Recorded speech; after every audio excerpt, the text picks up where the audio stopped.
असं त्याचं नाव आहे. त्याबाबत आपण आम्हाला माहिती सांगाच. पण मला असं वाटतं जेवढी तुम्ही आत्ता माहिती दिली त्यानुसार आपण म्हणजे कृषी क्षेत्रातले उद्योजक घडवता हे आपलं काम आहे. हो. आपल्या कामाचं स्वरूप जरा सविस्तरपणे सांगा आणि मग आम्हाला त्या ॲपविषयी सुद्धा माहिती द्या. बरोबर. आता जसं की कुठलाही बिझनेस करत असताना आपल्याला खूप लोकांची गरज लागते. टीम.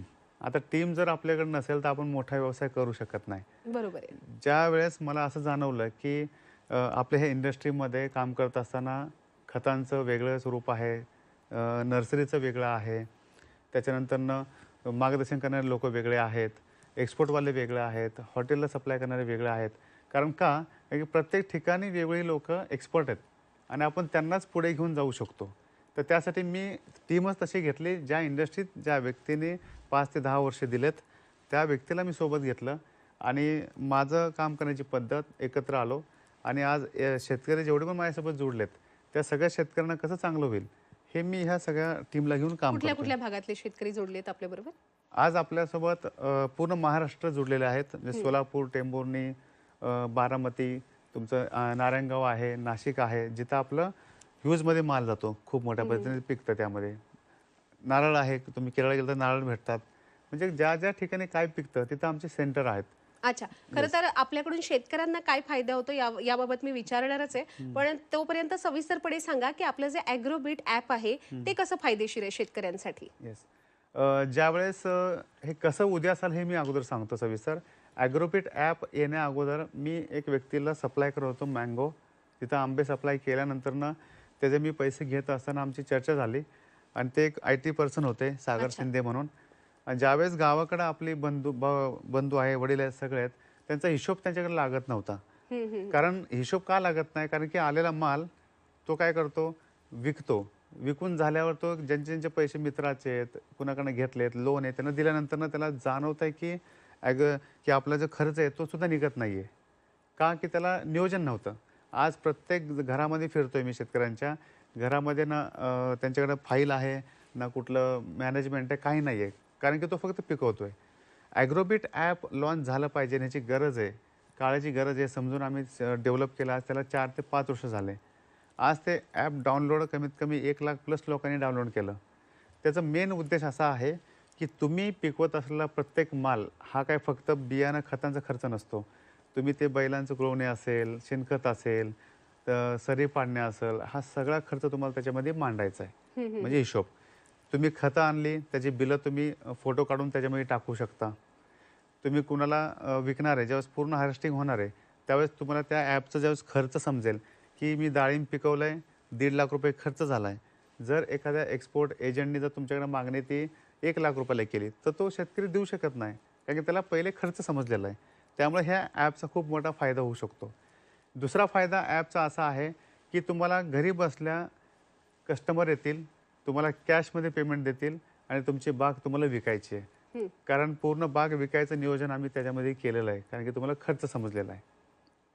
अच्छा. असं असं त्या ॲप आहे. येस. पण आपलं जे गो फॅमिली आपली जी कंपनी आहे, त्याचा शेतकऱ्यांना कसा लाभ होतो जे तुम्ही मगाशी सांगत होतात? गो फार्मली बघा नावातच आहे. म्हणजे पुढे जाणे म्हणजे फार्मली म्हणजे फार्मला आम्हाला पुढे घेऊन जायचं आहे. पण पुढे घेऊन जात असताना आमच्याकडे काहीतरी सेटअप हवा होता आम्हाला अगोदर. कारण की गो फार्मली हे काय पहिल्या दिवशी लॉन्च नाही केलं. हं. पण ज्या दिवशी आम्ही कलेक्शन सेंटर टाकायला चालू केले, त्यावेळेस शेतकऱ्यांचा प्रतिसाद आणि व्यापाऱ्यांचा प्रतिसाद खूप छान भेटला. कारण की त्या गो फार्मली गो फार्मली हे जे सिस्टम आहे, हे खूप मोठ्या लेव्हलला आहे. कारण ह्याच्यामध्ये आम्ही बाहेर देशामध्ये गो फार्मली जनरेटर LLC नावाने बाहेर देशात पण कंपन्या स्थापन केल्यात. गोम फार्मली नावाने कलेक्शन सेंटर स्थापन केलेत, जे की शेतकऱ्यांना बांधावर पैसे भेटेल. गोम फार्मलीमध्ये आम्ही नारायणगावला मॉडर्न ट्रेडला आम्ही सप्लाय करतोय. झेप्टो, स्विगी, रिलायन्स, किसान कन्या, स्टार बाजार, बिग बास्केट या अशा मॉडर्न ट्रेडला पण आम्ही सप्लाय करतोय. त्याच्यातनं चांगलं मार्जिन आम्हाला राहतंय. आणि गो फार्मलीमध्ये आम्ही जे काही मुलं आहेत, कॉलेजमधली जी मुलं आहेत, त्यांना आम्ही प्रशिक्षण देतो. माझं कार्यशाळा असते.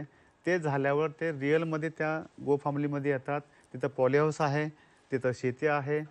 त्या ठिकाणी त्यांना पूर्णपणे ब्रीडिंग सेंटर सगळं तिथं एक्सपोर्ट हे सगळं शिकवलं जातं. त्यामुळे गो फार्मली एक खूप मोठ्या लेव्हलला जागतिक लेव्हलला काम करत आहे.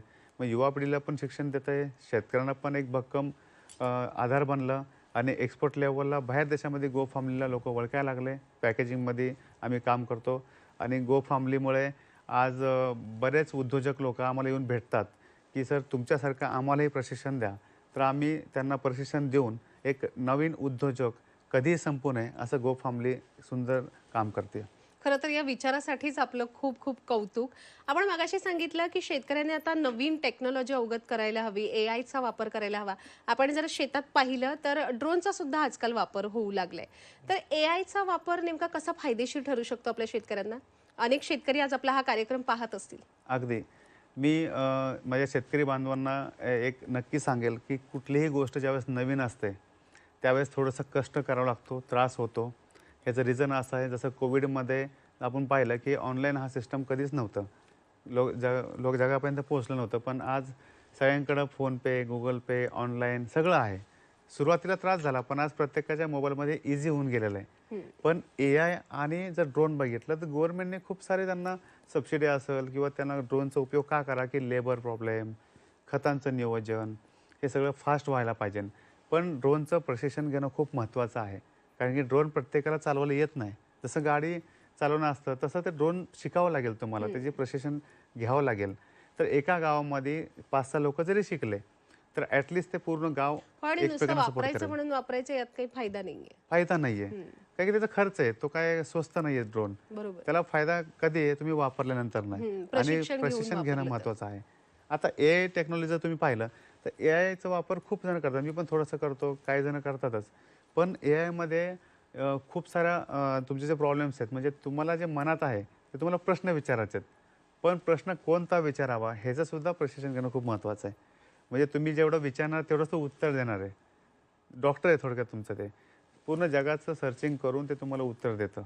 आणि एआयसाठीच आम्ही आता जस्ट कृषी मित्र या नावाने एआय टेक्नॉलॉजीने आम्ही एक असं सॉफ्टवेअर बनवलं आहे, ज्याच्यामध्ये शेतकरी इथून इराणला बोलेल, दुबईला बोलेल, वेगवेगळ्या देशामध्ये बोलेल, मराठीमध्ये, कन्नडीमध्ये, हिंदीमध्ये, पण त्या इराणमध्ये इराणी भाषेत त्याला ऐकायला येईल. अशा पद्धतीनं आम्ही ते डेव्हलप केलं. दुसरं, शेतकऱ्यांनी पानाचं, रोपाचं त्याचं जर का फोटो काढून पाठवलं तर त्याच्यामध्ये तो व्हॉईसनी बोलेल. तिथं टाईप नाही होणार, टाईप तर होईलच, आणि व्हॉईसनी बोलेल की याच्यामध्ये पाण्याची मात्रा कमी, याला हे खत देणं महत्त्वाचं आहे. हे आम्ही त्याच्यामध्ये इम्प्लिमेंट केलं. आणि एआयचं टेक्नॉलॉजी वापरून आम्ही शेतकऱ्यांना प्रत्येक मार्केटचा सर्वे, माल कसं पिकवायचं, विकायचं कसं, आणि त्याचा एक मित्र पण बनवून आपण त्यांना सपोर्टिंगसाठी एआय आणि ड्रोनचं मी असे मेसेज देईन. मूळतः आपण कृषी क्षेत्रातच कार्यरत आहात, पण जी काही माहिती दिली तुम्ही, आपल्या वेगवेगळ्या कंपनी आहेत, आपण ॲप डेव्हलप केलेलं आहे, गो फार्मली आहे. कृषी क्षेत्रातून आपण वेगवेगळ्या क्षेत्रांमध्ये पावलं टाकताय. एक सुरुवातीपासून काय तुम्ही सुरू केलं जरा सांगता का आम्हाला? नक्कीच सांगेल मी. सुरुवातीला 2016ला ज्यावेळेस मी माल घेऊन विकायचो, तो एक काय व्यापारी, माल होता तो? तो फ्रूट होता, पपई होते, कलिंगड होतं, जे काही फळबाग आहेत. पण विकत असताना बरेच लोक मला चांगलेही समजायचे आणि काही लोक मला एजंट, व्यापारी समजायचे की हा फक्त एजंट आणि पैशासाठी काम करतोय. तेव्हा लक्षात आलं, काही माझे गुरुवर्याने सांगितलं की तू कंपनी स्थापन कर. मग मी अक्कलकोट गाठलं डायरेक्ट, कारण की मी स्वामी समर्थाचा खूप मोठा भक्त आहे. मग समर्थच नाव भेटलं. समर्थ क्रॉप केअर ह्या नावाची सुरुवात 2018ला झाली. तिथून पुढे माझी खरी जर्नी स्टार्ट झाली. कंपनी स्थापन केल्यानंतर त्या लेवलचे लोक मला पाहायला लागले. अच्छा. मग मी मॉडर्न ट्रेड कॅप्चर केलं. झेप्टो, स्विगी, रिलायन्स, किसान, स्टार बाजार, बिग बास्केट अशा कंपन्यांना मी पॅकेजिंगमध्ये नारायणगावमध्ये माल द्यायला चालू केलं. त्याच्या पलीकडे काम करत असताना एक्सपोर्ट तर लगेच करायचं नव्हतं मला, पण एक्सपोर्ट करणाऱ्या लोकांना भेटून त्यांच्या प्रॉब्लेम समजून घेऊन मी आज एक्सपोर्ट करायला सुरुवात हा केली. माल कुठून यायचा? हा माल यायचा पूर्ण सोलापूर भागातून यायचा, काही नाशिकमधून यायचा. अच्छा अच्छा. खरंच आपला हा पूर्ण प्रवास प्रेरणादायी आहे आणि आपण आज इतर लोकांना सुद्धा रोजगार मिळवून दिलाय, त्याबद्दल खूप कौतुक आणि या सगळ्या कार्यासाठी खूप खूप शुभेच्छा.